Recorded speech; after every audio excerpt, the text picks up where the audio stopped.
Assalamualaikum warahmatullahi wabarakatuh. Al-Fatihah biniyatil futuh wal munuh wal rusuh wa tawbatan nasuh wa salahil jasad wal qalbi wal ruh ila hadratin Nabi Rasulullah Sayyidina Muhammad sallallahu alaihi wasallam wa ala alihi wa ashabihi wa ummatihi wa dhurriyyatihi wa ahli baitihi ajma'in. Summa khususan ila arwahi walidina wa masyayikhina wa muallimina wa dhil huquqi alaina wa man amara hadal masjid wa man anfaqa fi hadal masjid Allah ta'ala bil rahmah wal maghfirah wa yu'li darajatihim fil jannah Allah yaghfir ma thubatihim wa yudha'ifu fi hasanatihim wa yatajawaz an sayyi'atihim ila hadratin nabi ala hadhihi wa kulli niyatin salihah al-fatihah. A'udzubillahi minasyaitonir rajim. Bismillahirrahmanirrahim. Alhamdulillahirabbil alamin arrahmanir rahim maliki yaumiddin. Iyyaka na'budu wa nasta'in ihdinas siratal mustaqim siratal ladzina an'amta 'alaihim ghairil maghdubi 'alaihim waladdallin. Amin. Bismillahirrahmanirrahim. Bismillahirrahmanirrahim. Masyaallah la yasuqu illallah. Bismillahirrahmanirrahim. Masyaallah la yasuqu illallah. Bismillahirrahmanirrahim. Ma kana min ni'matin fa min Allah. Bismillahirrahmanirrahim. La hawla wa la quwwata illa billah. Alhamdulillah wassalatu wassalamu ala Rasulillah Sayyidina wa habibina wa maulana Muhammad bin Abdillah wa ala alihi wa sahbihi wa man wala. Yang saya hormati, yang saya cintai kaum muslimin muslimat komplek perumahan Bukit Pinang, khususnya seluruh masjid pengurus Istiqlal. Mudah-mudahan semua pengurus Masjid Istiqlal perjuangannya, pengorbanannya, tenaga, pikiran, harta benda, dan juga kaum muslimin semuanya dibalas oleh Allah Subhanahu wa taala dunia sampai akhirat. Menjadi amal jariah, pahalanya tidak pernah terputus sampai menghantarkan ke dalam surga Allah Subhanahu wa taala. Juga yang saya hormati Ketua RT saya, RT 13, Bapak Pasuki. Mudah-mudahan beliau panjang umur sehat.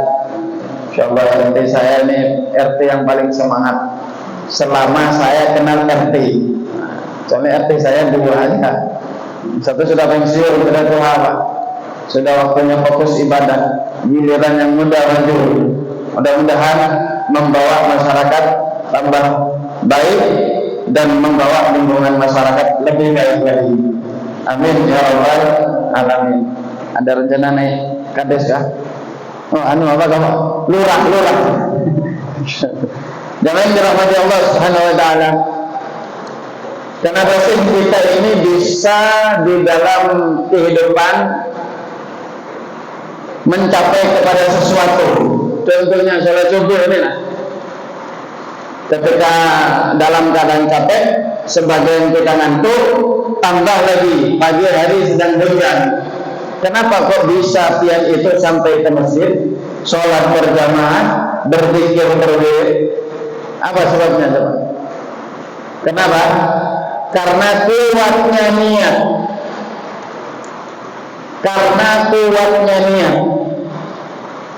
Nah, karena itu yang kita bahas adalah fondasi perjalanan hidup. Sebagaimana kita ketahui bahwasanya manusia kalau pengen masuk surga harus punya amal soleh, harus punya kebaikan, harus menjadi orang baik, harus melakukan segala macam kebaikan. Betul juga orang kalau pengen punya duit harus kerja, bisnis, kemudian menitih karir, sehingga dia akan mendapatkan apa yang dia tuju. Ketahuilah bahwa sebelum kita beramal, sebelum kita berbisnis, sebelum kita menjalani hidup, baik di dalam rumah tangga atau kehidupan yang lain, yang perlu ditata, yang perlu disusun, yang perlu dikuatkan adalah fondasinya. Fondasi hidup adalah niat. Sebab Nabi Shallallahu Alaihi Wasallam bersabda, innamal a'malu binniyat. Manusia itu yang paling utama adalah niat. Kenapa? Karena likulli imri'in ma nawah. Orang itu akan diberi oleh Allah sesuai dengan apa yang dia niatkan. Yang menghantarkan manusia kepada kesuksesan itu berkat niat yang baik. Yang menghantar ke manusia keselamatan sampai ke dalam surga itu ada niat yang baik. Yang menjadikan orang itu mulia karena dia mungkin sengaja tidak sengaja dulu sebelum dia meniti karir mungkin ada niat yang baik sehingga perjalanan hidupnya dimudahkan oleh Allah. Sehingga dikatakan an-niyatu matiyah. Niat itu adalah kendaraan. Al-ma'mur likulli mausul, yaitu kendaraan yang menyampaikan kepada tujuan. Kendaraan ini gunanya apa coba? Pian ke kantor, pian ke luar kota, pian ke Samarinda, pian ke Balikpapan, pian ke Banjar. Apa yang menyampaikan kepada pian kepada tujuan ke Balikpapan lah, luar kota lah, yang menyebabkan mudah kepada sadar untuk menyelesaikan tujuan? Kendaraan. Nah, niat kita itu lalu kendaraan yang menyampaikan pian kepada cita-cita pian. Cita-citanya apa? Surga. Kan? Dimudahkan oleh Allah. Cita-citamu apa? Biar menjadi orang baik, dimudahkan oleh Allah. Orang ke Balikpapan tanpa kendaraan, jalan kaki, kira-kira sampai nggak? Sampai nggak? Sampai. Apa sampai? Cuman pertanyaannya kapan?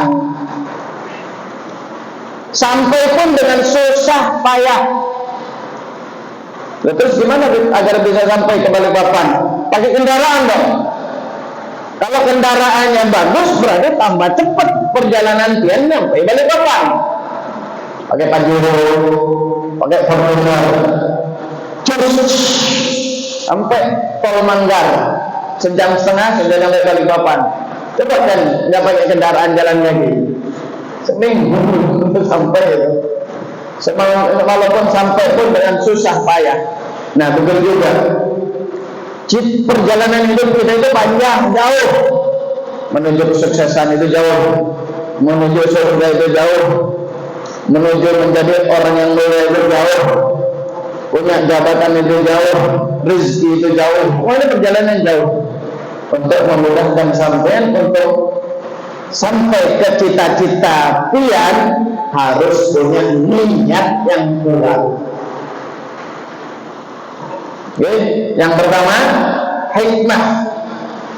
Manfaat kekuatan niat yaitu niat sebagai kendaraan untuk menyampaikan orang kepada cita-cita. Karena itu dulu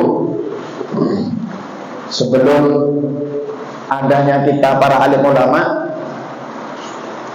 pasti mereka manggil anak-anaknya. Nah, mau apa kamu? Aku mau sekolah Pak. Apa? Niat kamu untuk sekolah. Nah, ya supaya menjadi orang pintar, untuk manfaat, untuk menyenangkan orang tua. Insya Allah anak yang punya niat yang baik, maka dia akan menggapai cita-cita. Untuk apa kamu? Ya kerja. Ya betul. Ya nanti mau belanja enak, mau makan enak, mau bangun rumah. Sulit ini. Kenapa? Karena tidak dibarengi dengan niat yang baik, sehingga walaupun dia sekolah, kadang kerja siang malam, ya hidupnya ya gitu-gitu aja. Kenapa? Karena kendaraannya kurang bagus, sehingga dia sulit mencapai tujuan. Mau belajar ilmu agama, mau mondok, niatnya apa? Ya untuk supaya bisa menjaga diri dari maksiat, supaya bisa tahu halal haram, biar saya nanti kalau ibadah ilmu saya lebih sempurna. Nah, niatnya lain, insya Allah dia tujuannya akan menjadi mulia. Kalau sudah niatmu apa mondok, pengen jadi penceramah, pengen jadi ustaz. Ini kebanyakan orang yang berniat seperti itu rata-rata gagal di jalan. Kenapa? Karena cita-cita manusia bukan jadi penceramah, bukan jadi ustaz. Penceramahnya menjadi orang yang baik, yang bisa membimbing dirinya, keluarganya untuk selamat. Kalau sudah niatnya jadi penceramah, biar terkenal, kebanyakan yang saya lihat enggak terkenal, enggak jadi penceramah. Kenapa? Salah niat. Nah, begitu juga orang mau hafalkan Al-Quran, itu apa? Biar jadi juara Polri internasional. Enggak bakalan jadi juara. Kenapa? Salah niat. Enggak ada kendaraan menuju kesuksesan. Nah, karena itu setiap saya ketemu dengan santri saya, sering ketika saya ngajar santri ada di rumah di pondok, sering saya ingatkan hati-hati niat, perbaharui niat, perbagus niat, nata niat. Maka insya Allah walaupun ilmunya pas-pasan, daya pikirnya pas-pasan, insya Allah orang itu akan dimudahkan kepada cita-cita. Yang kedua, kenapa harus manusia itu fondasi kuat, niatnya harus kuat? Karena niat itu al-jisru di abwaabit tauhid. Karena niat itu adalah pembuka pintu tauhid. Apa pintu tauhid itu?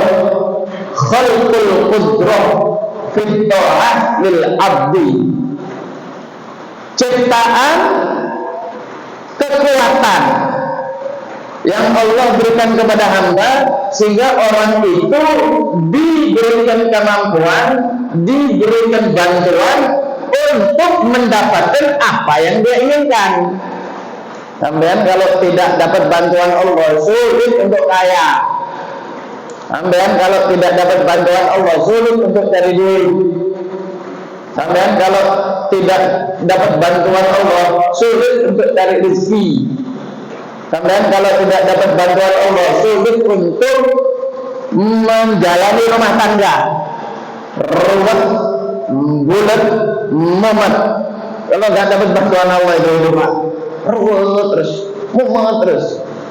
Kenapa? Tidak ada pertolongan Allah. Apapun surga kah? Kalau nggak dapat hidayah, nggak dapat bantuan Allah, nggak bisa. Yang bisa sholat ada di sini karena niat. Aku pengen sholat subuh berjamaah, aku pengen istiqomah sholat subuh di Istiqlal, aku pengen istiqomah sholat jamaah di Masjid Istiqlal. Dia kan niat, sehingga dimudahkan oleh Allah, dikasih bantuan sesibuk apapun, digerakkan hati pian menuju ke masjid.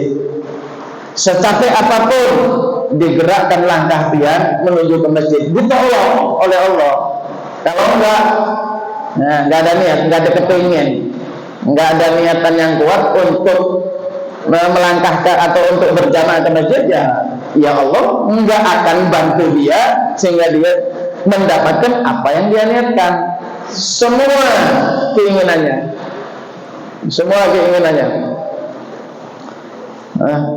Jadi harus ada niat.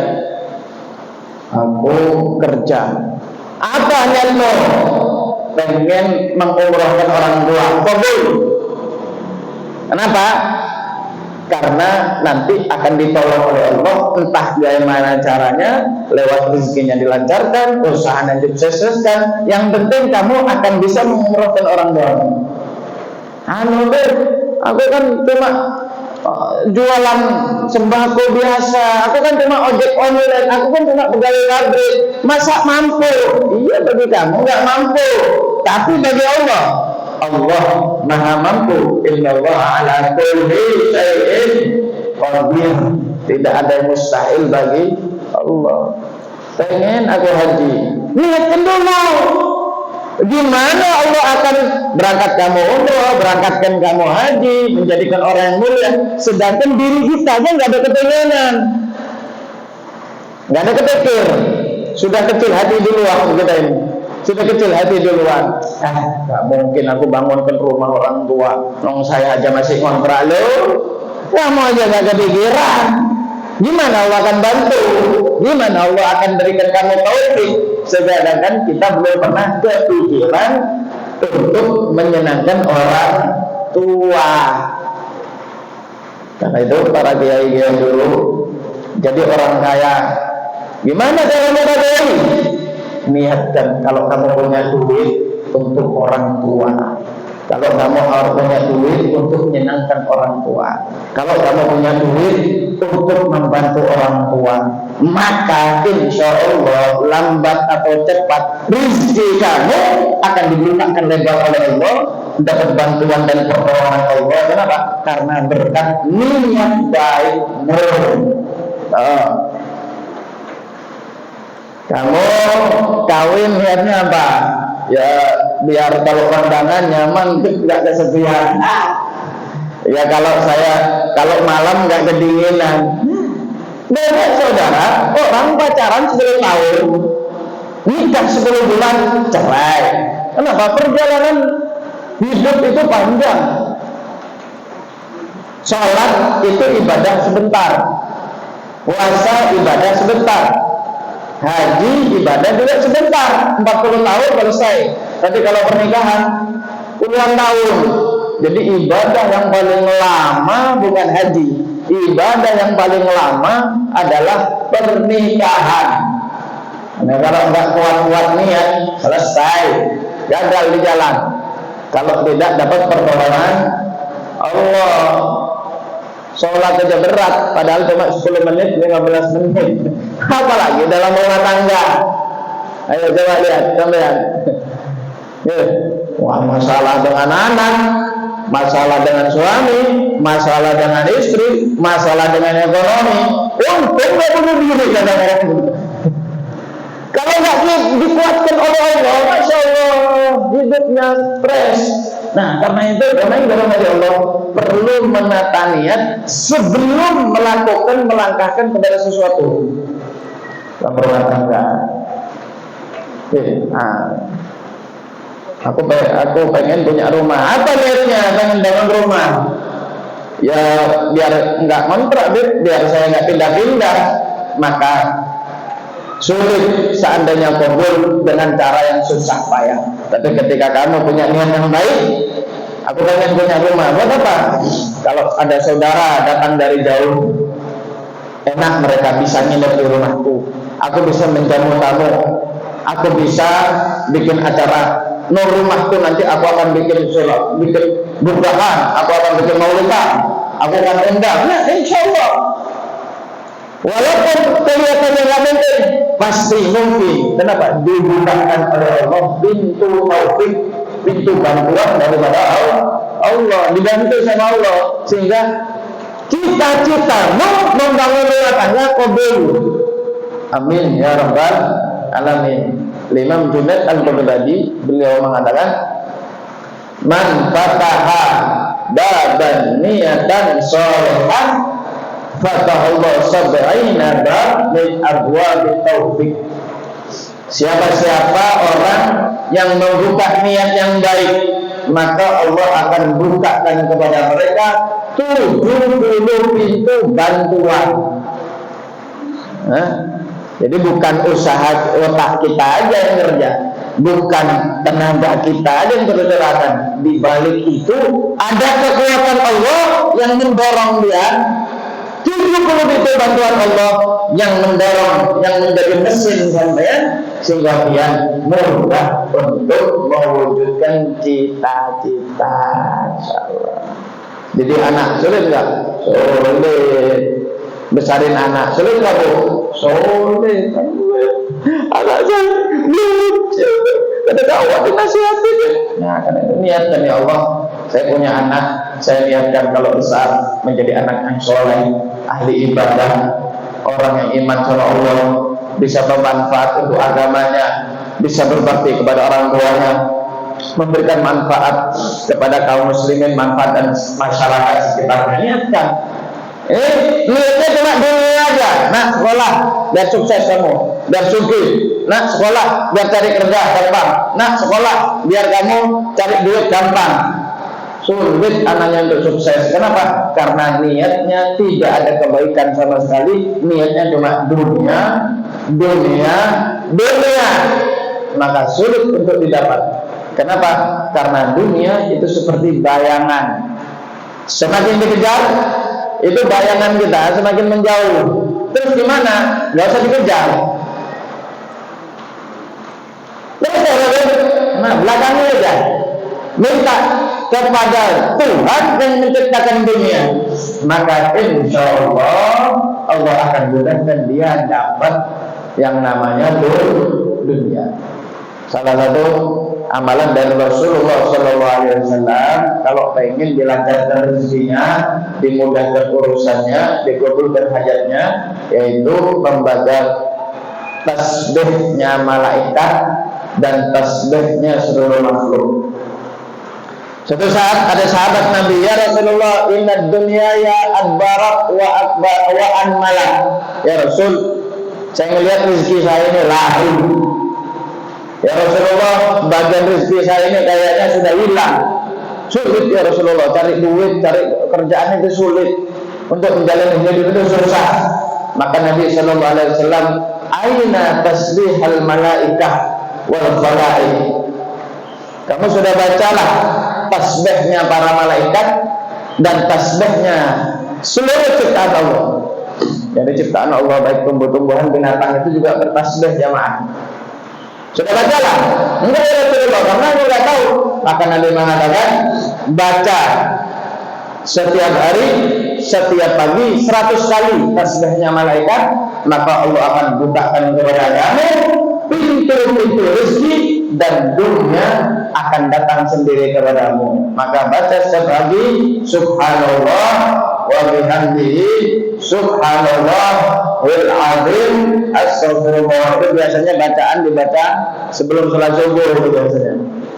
Kalau kita ada di Jawa, kita di pesantren, diajarkan oleh guru-guru kita, itu biasanya habis azan baca itu sebelum sholat subuh. Subhanallah, subhanallah, astagfirullah, subhanallah, subhanallah, astagfirullah, subhanallah. Dari azan sampai qomat itu 100. Kalau membaca ya hayya ya qayyum la ilaha illa anta 40 kali sebelum sholat subuh, maka semua urusannya dilancarkan oleh Allah. Sedih, gundah, gulana, gelisah, stres, galau, minggir akan dihilangkan, akan dijauhkan oleh Allah Subhanahu wa taala dari diri pian di dalam kehidupan pian hari itu. Ya hayya qayyum la ilaha illa anta. Jangan cuma kaumnya aja yang baca. Itu bukan bacaan nunggu orang sembahyang.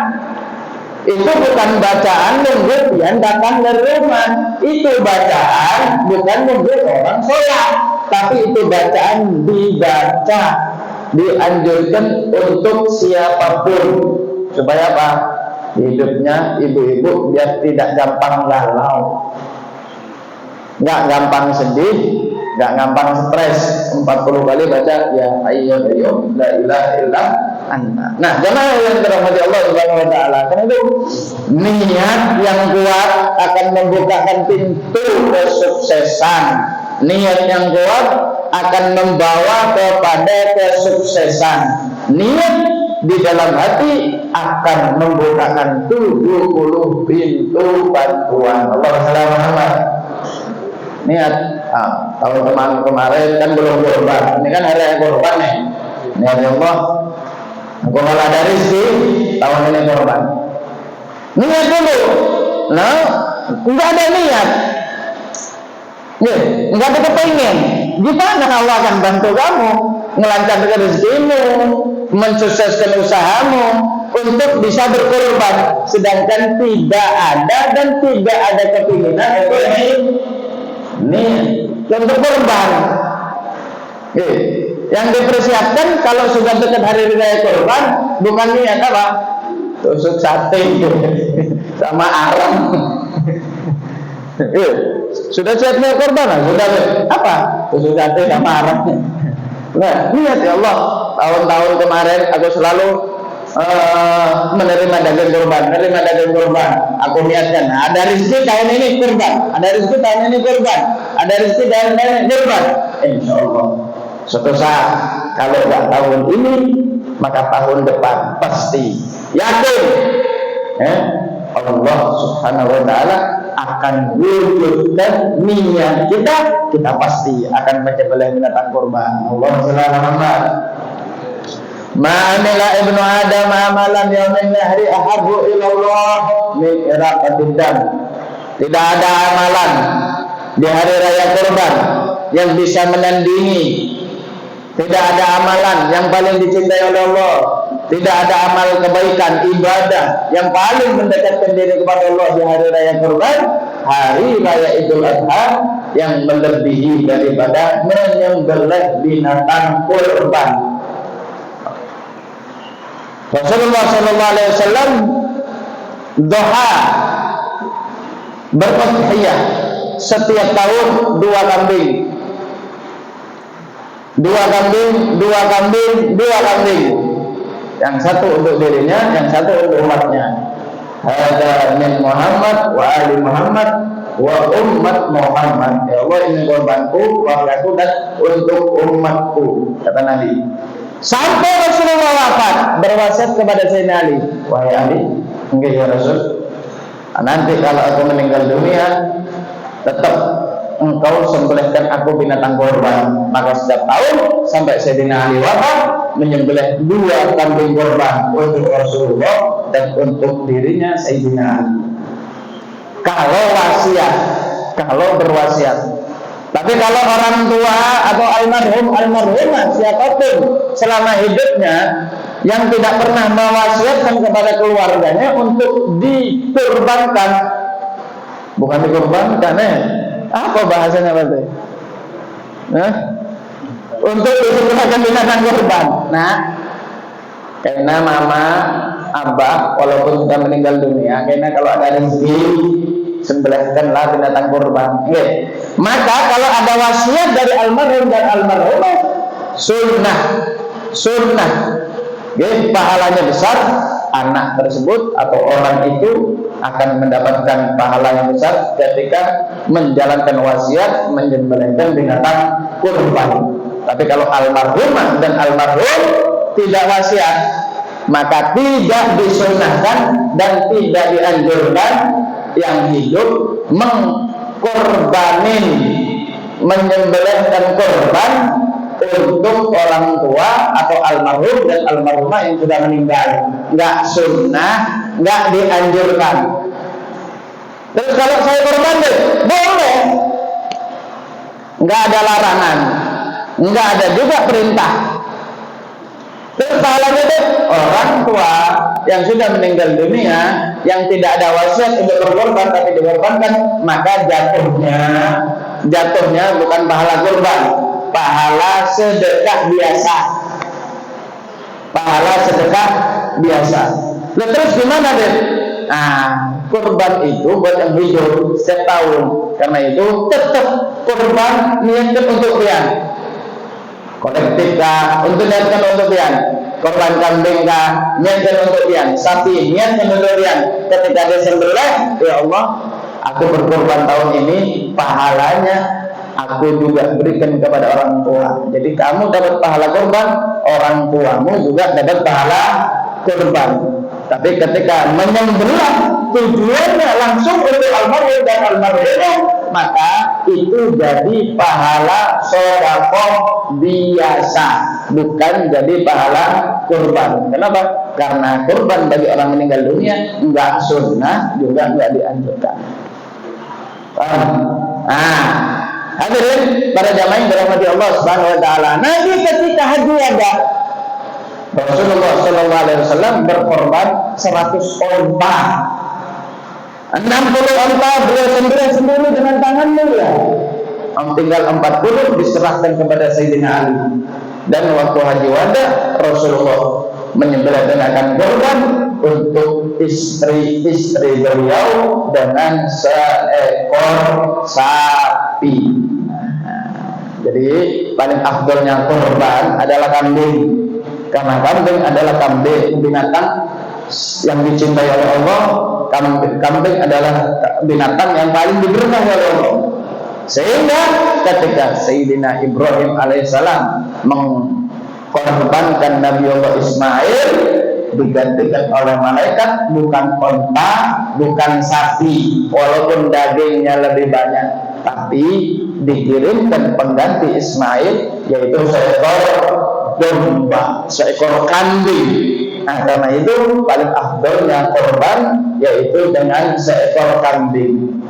Seandainya ada binatang yang lebih mulia dari kambing, maka niscaya yang diberikan korban bukan kambing. Berhubung kambing adalah binatang ternak yang paling unggul, paling barokah di hadapan Allah.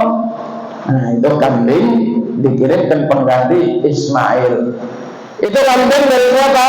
Itu kambing dari surga, tebusan Qabil yang pernah membunuh si Habil itu, kan bayar kambing. Nah, kambingnya itu dibuat pengganti Nabi Ismail ketika dikorbankan oleh Nabi Allah Ibrahim. Jemaah hadirin yang dirahmati Allah Subhanahu wa taala, setiap tahun manusia disunahkan korban. Apa hikmahnya korban? Bukan masalah daging kambing, daging sapi, daging onta, bukan itu yang dilihat oleh Allah. Tapi yang dilihat daripada korban itu adalah hati yang mampu berkorban dengan sesuatu yang paling dia cintai. Hati Nabi Allah Ibrahim mampu berkorban dengan yang paling dia cintai. Siapa? Nabi Ismail. Ya, ada yang paling dia cintai, bahkan lebih mencintai yang cintai dari nyawa yang sendiri. Ada itu.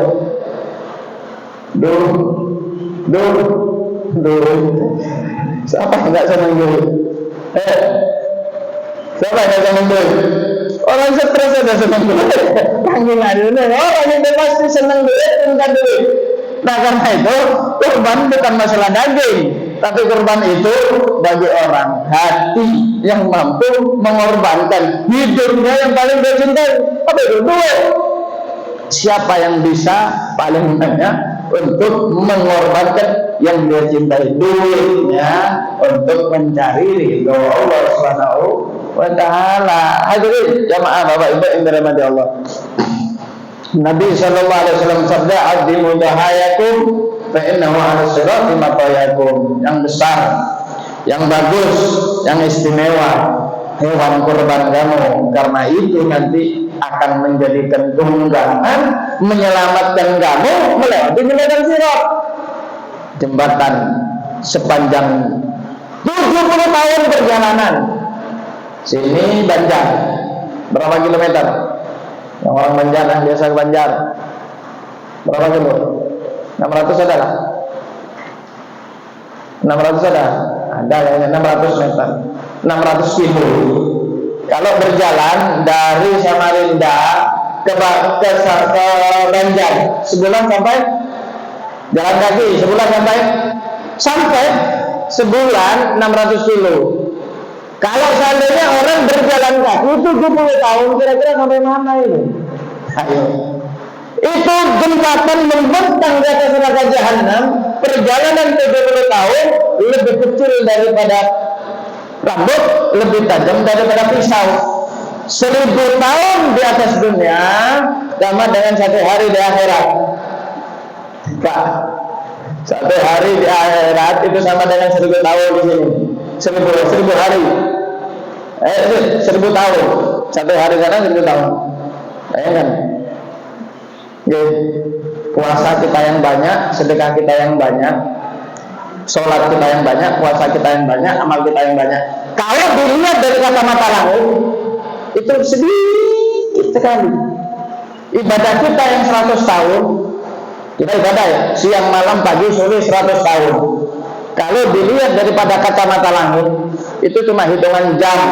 Kenapa? Karena di akhirat, di langit sana, 1 hari di sana dengan 1000 tahun ada di sini.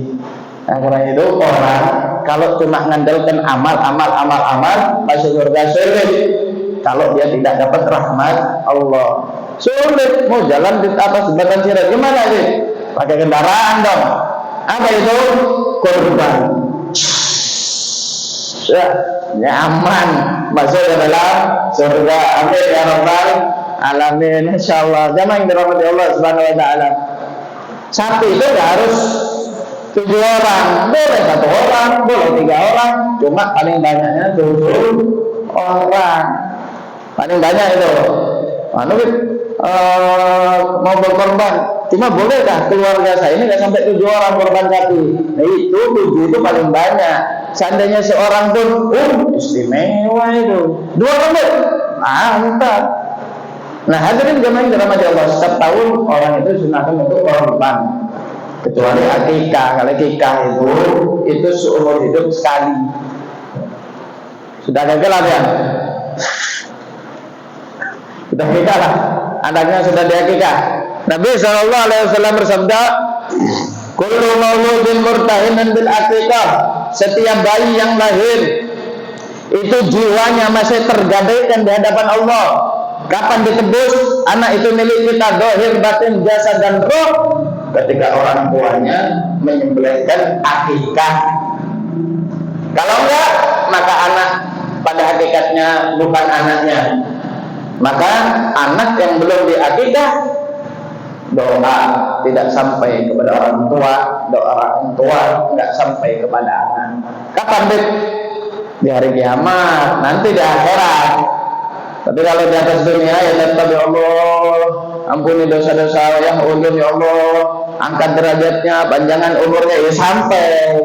Ini di akhirat, karena manusia itu nanti ketika meninggal dunia akan dikumpulkan oleh Allah antara kakek, nenek, ayah, anak, cucu semuanya yang ada hubungan keluarga, sehingga mereka bisa memberikan pertolongan, memberikan syafaat satu sama lain.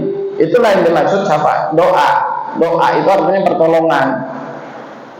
Nah, bagi anak yang tidak dan belum sempat diakikahi dan tidak berakikah, maka di hari kiamat tidak bisa nolong orang tuanya, dan orang tua tidak akan bisa memberikan syafaat kepada anaknya. Kenapa?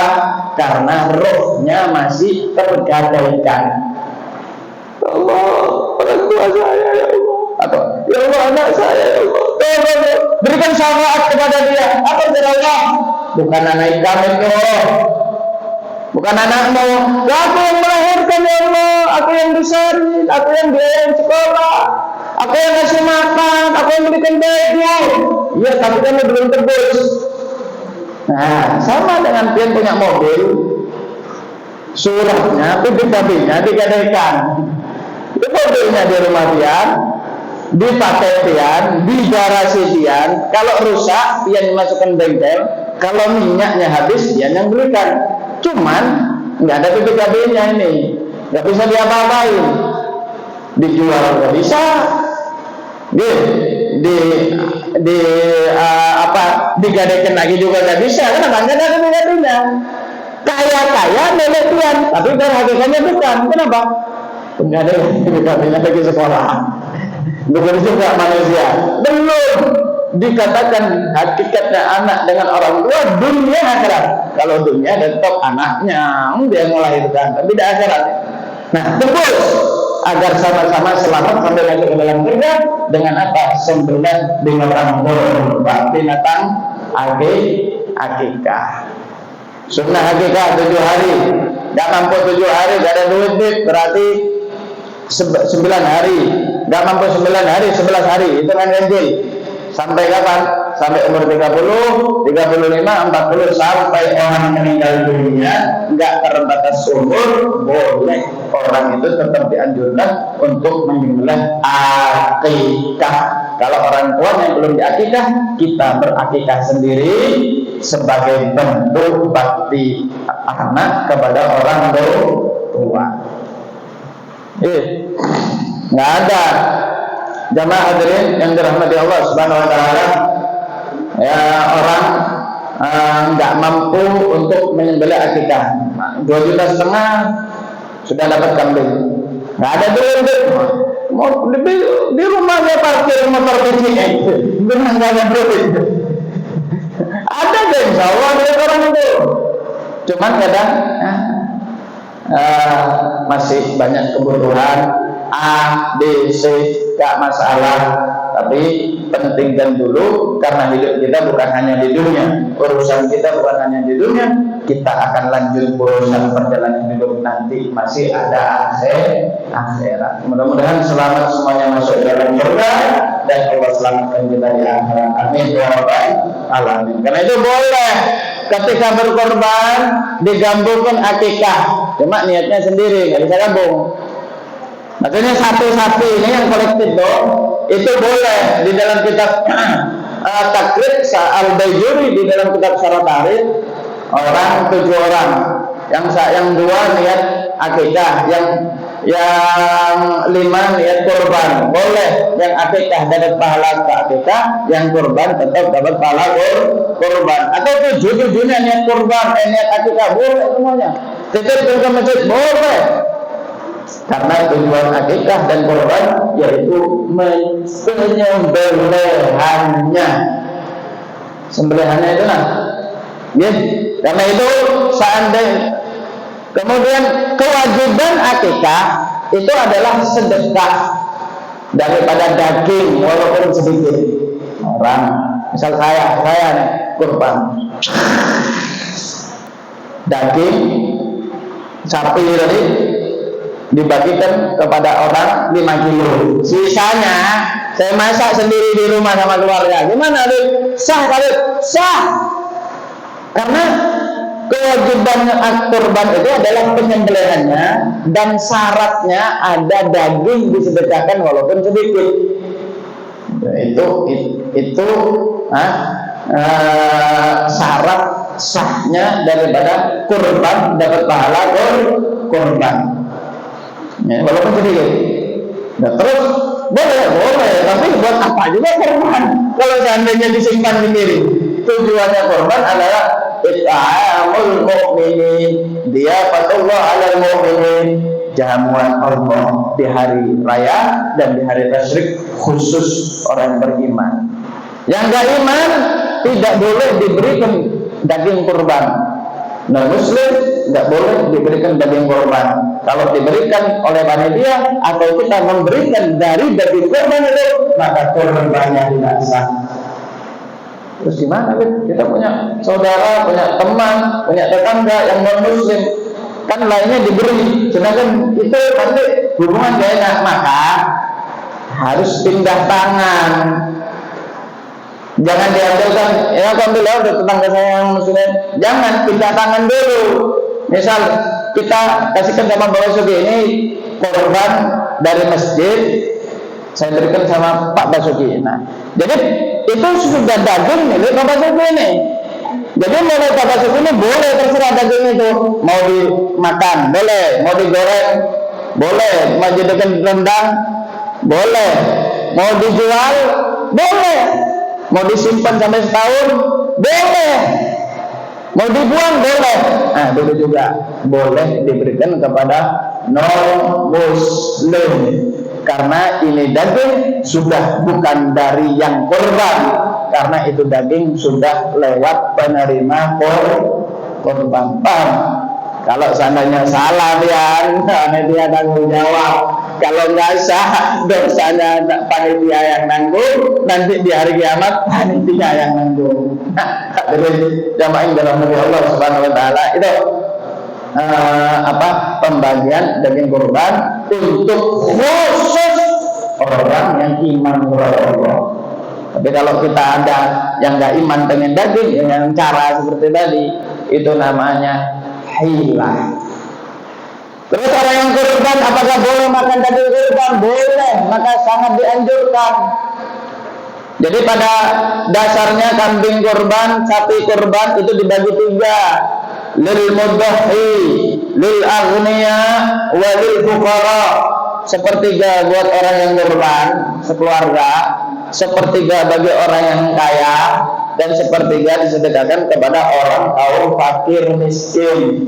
Jadi yang menerima kambing kurban itu bukan seperti zakat yang berhak kita salurkan sama yang berhak semua seluruh masyarakat, kaya nggak kaya, mampu nggak mampu, diberikan semuanya. Satu aja yang tidak iman kepada Allah saja. Nah, anggap aku akan sedekahkan semuanya, aku nggak ngambil, tambah istimewa, tambah bagus ini. Jadi Pak panitia, ini kambing kurban saya, ini sapi kurban saya kurban sunnatan lillahi ta'ala. Ada sunnahnya Pak, harus ada kata-kata sunnah. Saya kurban sunnatan lillahi ta'ala, sunnah. Kalau orang ini kambing saya untuk kurban, ini kurban kambing saya, maka jadinya itu seperti wajib. Nah, kalau orang wajib kurban, maka dirinya nggak boleh makan dan keluarganya juga nggak boleh makan. Wajib disedekahkan semua, diberikan ke panitia untuk dibagi-bagikan. Paham ya? Nah, jadi ketika beli kambing, beli sapi, atau masrahkan kambing atau sapi, niatkan di dalam hati, ya Allah, aku niat kurban di tahun ini, kurban sunnah, sehingga kurban itu jadi kurban sunnah, biar keluarga biar yang kurban boleh untuk makan daging. Kalau enggak boleh. Kalau enggak boleh, ya berarti kurbannya tidak sah, maka pahalanya hilang. Nah, akhirnya dosa kah? Enggak dosa. Haram kah? Enggak haram. Cuman beralih menjadi sedekah biasa, bukan menjadi korban. Nah, itu aja. Enggak ada kisahnya sedekah haram, sedekah dosa, itu enggak ada. Cuma bedanya kalau salah tata cara menjadi sedekah biasa. Tapi kalau caranya seperti yang dilakukan oleh Nabi, yang disyariatkan oleh ajaran Islam, maka dapat pahala yang besar di dunia, mendapatkan balasan oleh Allah, di akhirat dapat balasan daripada Allah Subhanahu wa taala. Amin ya rabbal alamin. Jamaah dalam hati Allah Subhanahu wa taala. Yang berikutnya yaitu yang keempat, kenapa manusia itu harus memasang niat sebelum beramal?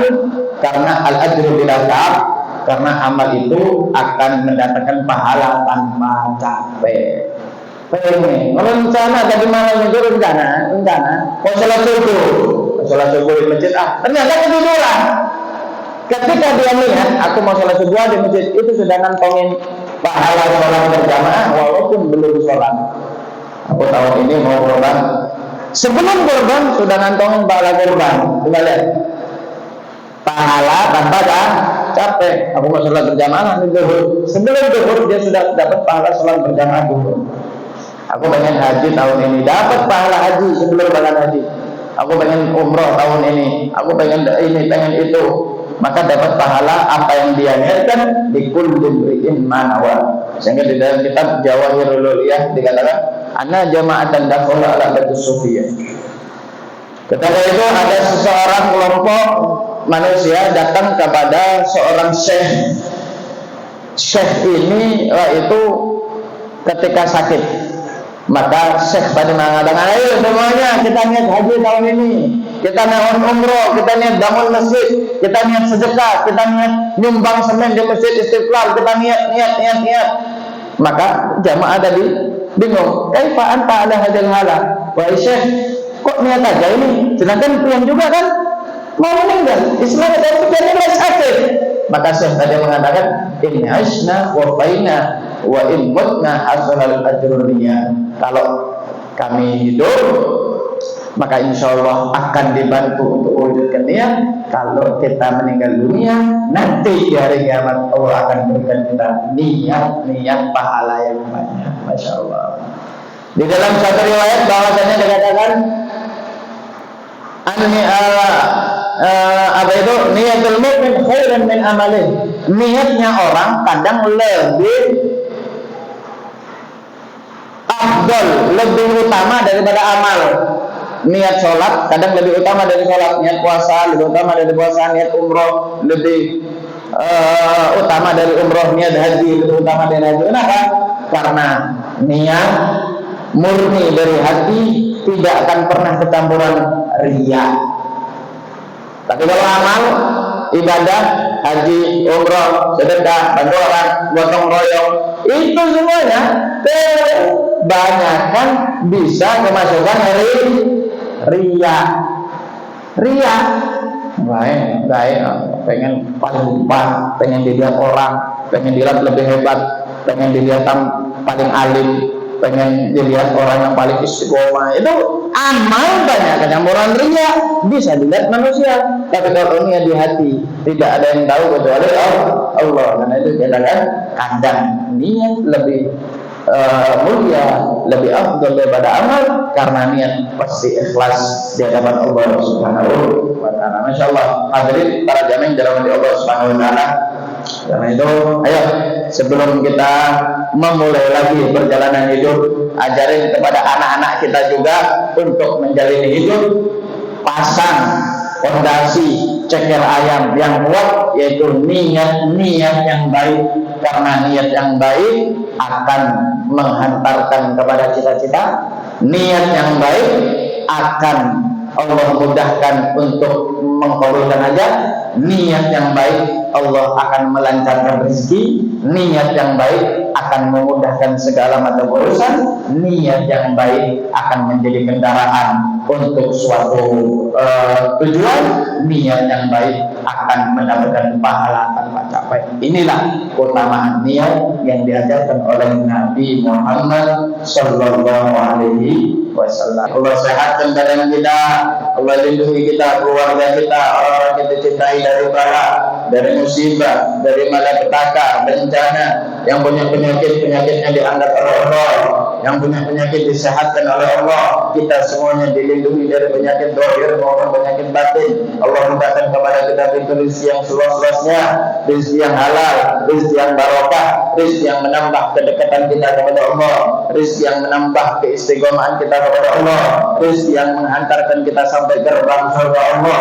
Allah jadikan anak-anak kita anak sukses dunia akhirat, anak-anak yang bahagia dunia akhirat, anak-anak yang berbakti kepada orang tua.